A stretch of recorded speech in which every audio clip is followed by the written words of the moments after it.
Praise the lord. దేవుని నామానికి మహిమ కలుగునుగాక. ఈరోజు దేవుని వాగ్దానము, సంతోషించి ఆనందించుడి, పరలోకమందు మీ ఫలము అధికమగును.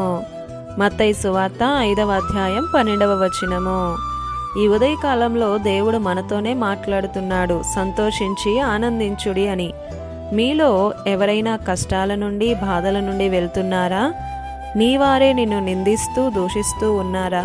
అయితే జడియవద్దు, ధైర్యంగా ఉండండి, సంతోషిస్తూ ఆనందించండి, పరమందు మీ ఫలము అధికమగును అని దేవుడే అంటున్నాడు. పరిశుద్ధ గ్రంథమందు భక్తులు కూడా వారికొచ్చినటువంటి శ్రమలలో, ఇబ్బందిలో వారు బహుగా సంతోషించారు. అప్పుడు దేవుడు గొప్ప ప్రతిఫలాన్ని ఇచ్చాడు. నమ్ముతున్నావా? అయితే నీవు ప్రతిఫలాన్ని పొందుకుంటావు. ఈ బాధలు, కష్టాలు ఎన్నతగినవి కావు. నా దేవుడు వీటన్నిటినీ చూస్తున్నాడు. అనుకూల సమయంలో నీకు ఖచ్చితమైన ప్రతిఫలాన్ని దేవుడే ఇస్తాడు. 14 సంవత్సరములు సౌలు తరిమాడు దావీదును చంపడానికి. ఎప్పటికప్పుడు ప్రాణాలు అరచేతిలో పెట్టుకొని పరుగులు తీస్తూనే ఉన్నాడు.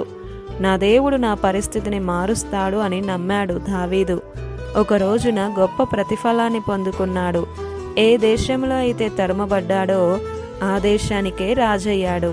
ప్రియ సహోదరుడా, సహోదరి, జనులు నిన్ను నిందించి దూషిస్తూ నీ మీద చెడ్డ మాటలు పలుకుతున్నారా?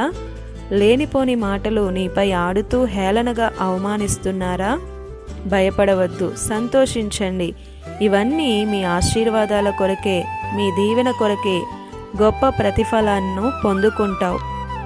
ఈరోజు మీకు కలుగుతున్న శ్రమలను చూచి, ఒడిదుడుకులను చూచి మీరు కృంగిపోవద్దు. ఆ రోజు భక్తులనే వదిలిపెట్టలేదే దేవుడు, నిన్నెందుకు వదిలిపెడతాడు? వారిని ఆశీర్వదించిన దేవుడు, వారికి సంతోషాన్ని ఇచ్చిన దేవుడే నీకు ఈరోజు నీ శ్రమను తొలగించి పరలోకమందున్న గొప్ప ఫలమును, దీవెనను అనుగ్రహించేవాడై ఉన్నాడు. ఆమేన్. ఈ దిన వాగ్దానం మనందరి జీవితాలలో నెరవేరాలని కోరుతూ దేవుని సువార్త పరిచర్యలో మీ సహోదరి Prasanna. God bless you. Amen.